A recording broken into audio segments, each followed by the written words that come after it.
أعوذ بالله من الشيطان الرجيم. بسم الله الرحمن الرحيم.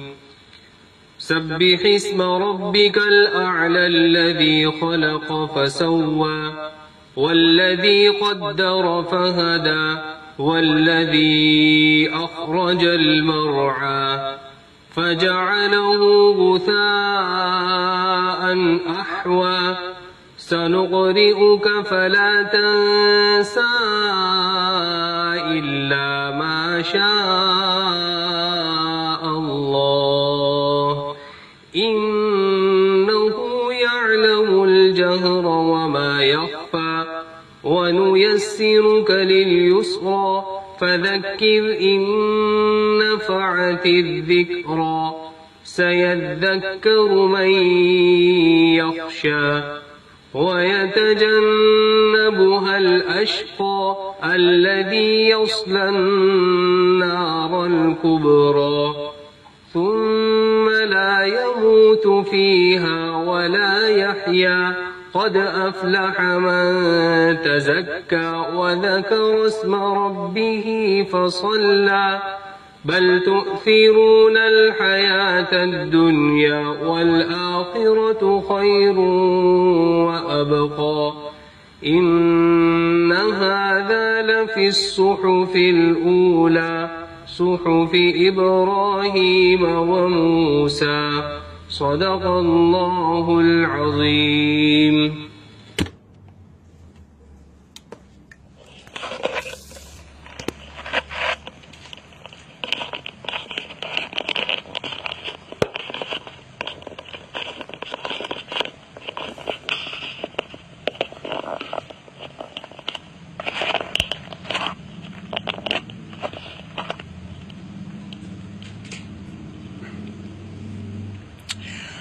الحمد لله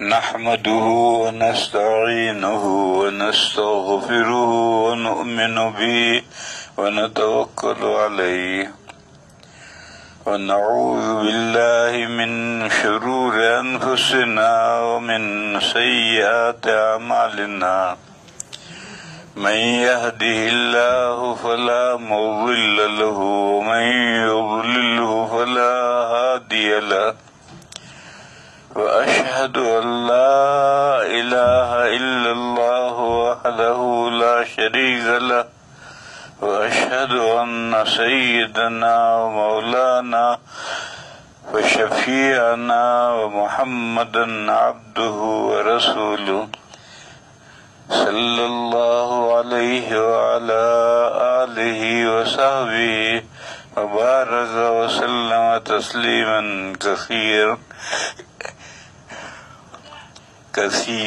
كثيرا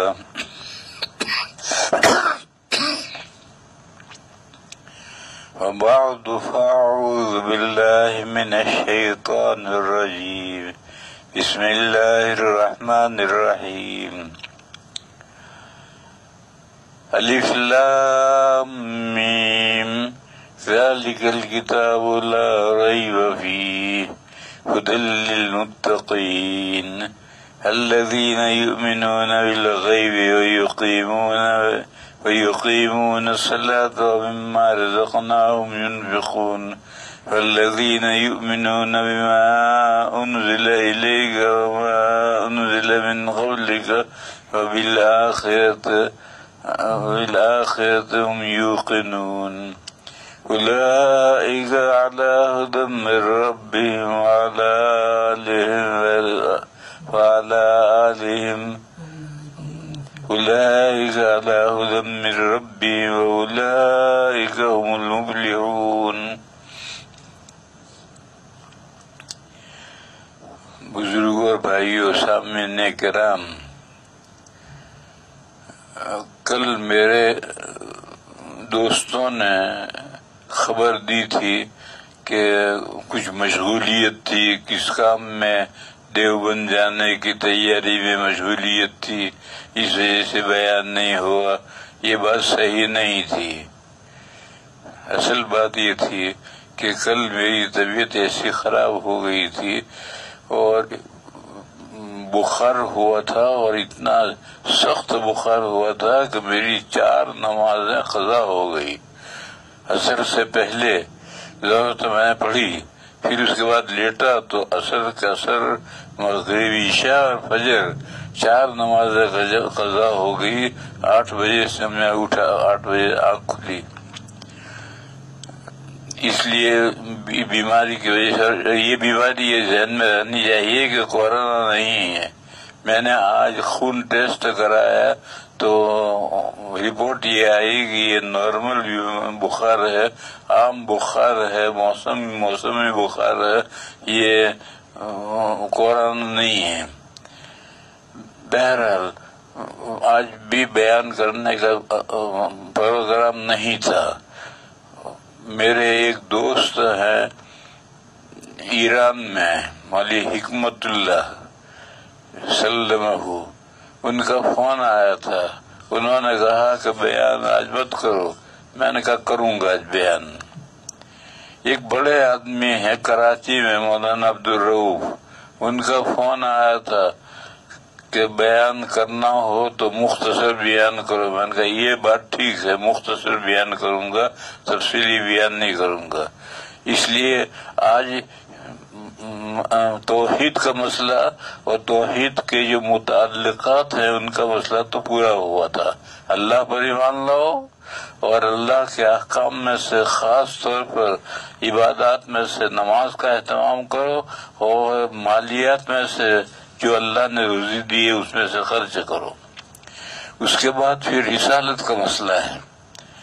فرمایا کہ جو مسلمان مڈل کلاس کے مسلمان، درمیانی قسم کے مسلمان وہ ہیں کہ جو اس وحی پر بھی ایمان لاتے ہیں جو آپ کی طرف اتاری گئی ہے، اور ان وحیوں پر بھی ایمان لاتے ہیں جو آپ سے پہلے انبیاء پر اتاری گئی ہے، سب پر ایمان لاتے ہیں۔ یہ رسالت کا مسئلہ ہے۔ رسالت کا حاصل یہی ہے، رسول اللہ کے درمیان میں اور بندوں کے درمیان میں واسطہ ہوتا ہے، اور اللہ تعالیٰ اپنے احکام فرشتوں کے ذریعے سے رسول پر نازل فرماتے ہیں، پھر رسول اس کو دوسروں تک پہنچاتا ہے۔ یہاں ایک سوال ہے، وہ یہ ہے کہ رسالت نبی پاک صلی اللہ علیہ وسلم پر جو دین نازل ہوا، جو قرآن نازل ہوا، جو علوم نازل ہوئے، اس پر ایمان لانا تو ضروری ہے، لیکن حضور سے پہلے جو انبیاء گزرے ان پر ایمان لانا کیوں ضروری ہے؟ اس کا جواب یہ ہے کہ یہ سب ہدایتیں ایک ہی سرچشمے سے آئی ہوئی ہیں، بس کسی ایک پر ایمان لانا اور دوسروں پر ایمان نہ لانا یہ تو کیسے صحیح ہو سکتا ہے؟ اس لیے تمام انبیاء پر، تمام انبیاء کی کتابوں پر جو ان کے اوپر نازل ہوئی ہیں، سب پر ایمان لانا ضروری ہے۔ اس کی میں مثال دوں، لیکن عمل کرنا ہے جس نبی کا پیریڈ چل رہا ہے، دور چل رہا ہے، اس پر جو شریعت نازل ہوئی وہی نازل ہوئی، اسی پر عمل کرنا ہے۔ گزشتہ انبیاء پر جو وحیاں نازل ہوئی اس پر ایمان تو لانا ہے، مگر ان کی وحیوں پر عمل نہیں کرنا۔ ان کی وحی میں اور موجودہ نبی کی وحی میں اگر موافقت ہو جائے تو کوئی بات ہی نہیں ہے، اور ایک ہی بات ہے، موجودہ نبی پر ایمان لانا کہو یا گزشتہ نبی پر ایمان لانا کہو۔ اور اگر مخالفت ہو جائے، مثلا پچھلے انبیاء پر 2-3 نمازیں فرض تھی، ہماری شریعت میں 5 نمازیں فرض ہو گئی، لہذا اب ہمیں عمل اپنی شریعت پر کرنا ہے، پچھلی شریعتوں پر عمل کرنے سے نجات نہیں ہوگی۔ یہاں سوال یہ ہے کہ جب تمام انبیاء پر جو ہدایات آئی ہے، جو یہ وحیاں نازل ہوئی، وہ ایک ہی سرچشمے سے آئی ہیں، اللہ کے یہاں سے وہ سب ہدایتیں آئی ہیں، تو پھر کسی بھی نبی پر عمل کر لے تو کیا حرج ہے؟ وہ اللہ کے احکام پر عمل کرنا کہلائے گا۔ اس کا جواب یہ ہے کہ اس کو اللہ کے احکام پر عمل کرنا نہیں کہیں گے، بلکہ جس نبی کا جو نبی کا دور شروع ہوا ہے اور جس کا پیریڈ شروع ہوا ہے اس کے احکام پر ہی عمل کرنے سے نجات ہوگی۔ میں اس کی مثال دوں.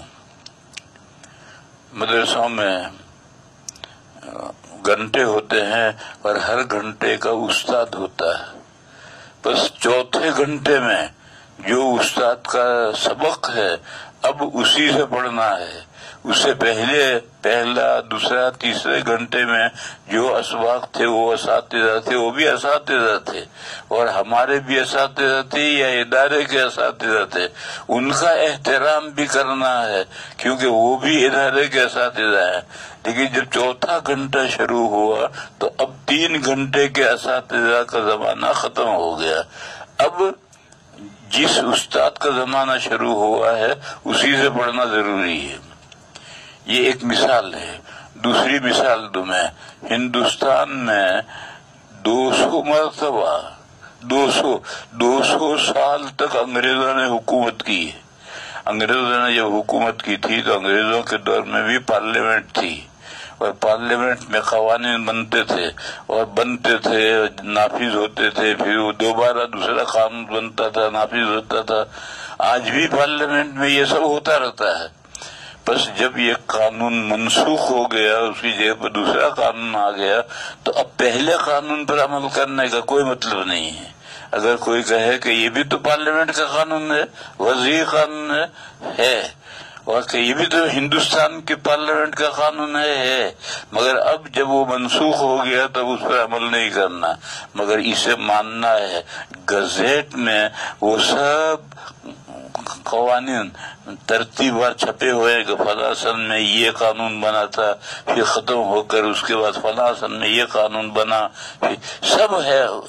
اور ان سب کو ماننا ہے کہ یہ ہندوستان کی پارلیمنٹ کے سارے قوانین ہیں، مگر آج کی پارلیمنٹ نے جو قانون نافذ کیا ہے اسی پر عمل کرنا ہے. تو پہلے قوانین پر عمل کرنے سے نجات نہیں ہوگی. نبوت کے تعلق سے یہی ایک نقطہ مجھے بتانا ہے. لوگوں کے ذہنوں میں یہ سوال آتا ہے کہ جب تمام انبیاء برحق ہیں، ان کی کتابیں برحق ہیں، پھر موجودہ نبی ہی پر ایمان لانا کیوں ضروری ہے؟ اس کی وجہ میں نے سمجھائی کہ سب ایک سرچشمے سے ہدایتیں آئی ہیں، سب اللہ کے بھیجے ہوئے رسول تھے، مگر سب کے زمانے مختلف تھے. لہذا جس کا جب زمانہ تھا اس وقت اس نبی کی ہدایت پر عمل تھا. اب آخری پیغمبر تشریف لائے ہیں، اب آپ کے بعد کوئی پیغمبر آنے والے نہیں ہیں. اور آخری پیغمبر کیوں آئے ہیں؟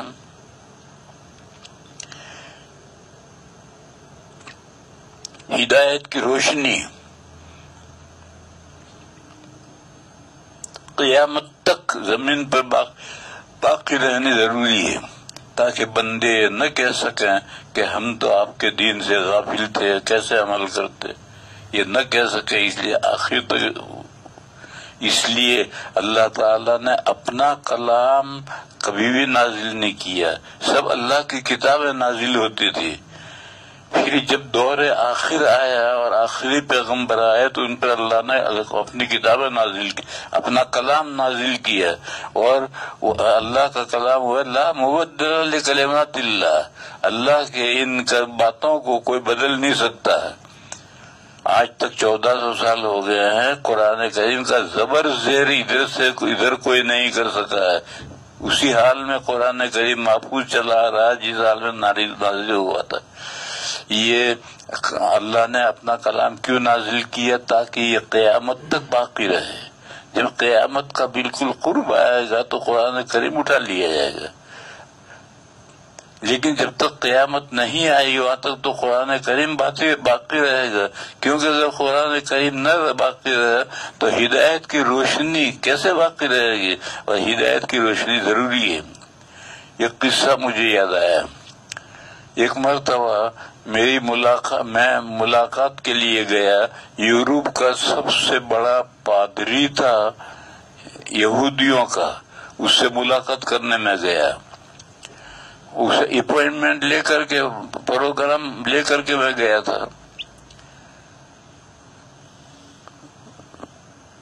میں نے اس سے چند سوالات کیے تھے. ان میں سے ایک سوال یہ کیا تھا کہ تم یہ کہتے ہو کہ موسیٰ علیہ السلام کا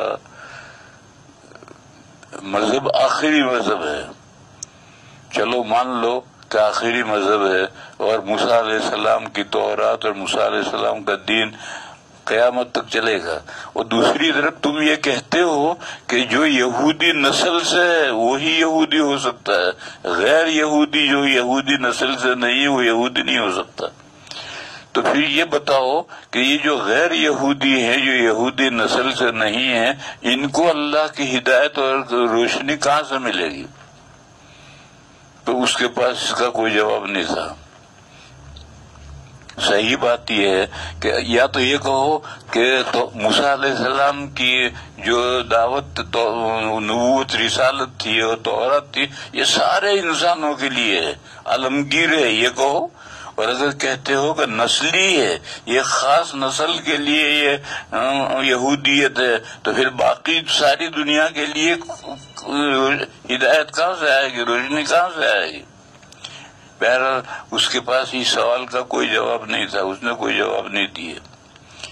تو لیکن یہ بات سمجھنے کی ہے کہ سارے انبیاء پر تو ایمان لانا ہے، ان کی وحیوں پر بھی ایمان لانا ہے، ان کی کتابوں پر بھی ایمان لانا ہے، لیکن عمل کرنا ہے اس پیغمبر کی نبوت پر جو جس کا دور پیریڈ شروع ہوا ہے اور جس کا زمانہ شروع ہوا ہے، اس کی نبوت اور اس کے احکام پر عمل کرنا ہے۔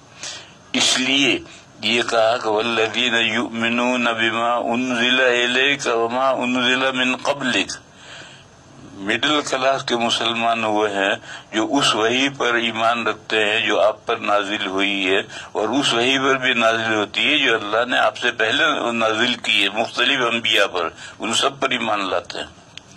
اس کے بعد پھر رسالت کے مسئلے کے بعد آخرت کا مسئلہ آتا ہے، وَبِالْآخِرَةِ هُمْ يُوقِنُونَ، اور وہ آخرت کو بھی مانتے ہیں۔